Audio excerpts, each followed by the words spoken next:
দেখতে পাচ্ছেন আমরা ভার্সিটির মেন পয়েন্টের এখানে আছি। এটা বিভিন্ন সাইডে বিভিন্ন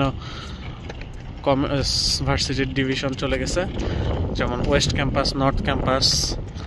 এখন আমরা ওয়েস্ট ক্যাম্পাসের দিকে আগাবো। এখানে একটা সুন্দর লেক আছে আমাদের সামনে।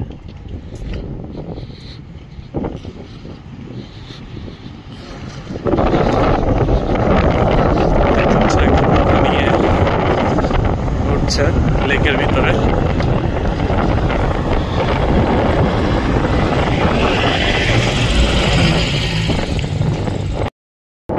শেনিয়াং সিটি ইউনিভার্সিটির মধ্যে এই লেকটা অবস্থিত। দেখতে পাচ্ছেন স্টুডেন্টরা সবাই সিঙ্গেল সিঙ্গেল বোট নিয়ে, নৌকা নিয়ে লেকে রাইডিং করতেছে। তারা বেশ এনজয় করতেছে মোমেন্টটা, কারণ বাতাস এবং সামার ভাইবের শুরুর দিকটা এখানে খুবই সুন্দর পরিবেশ থাকে।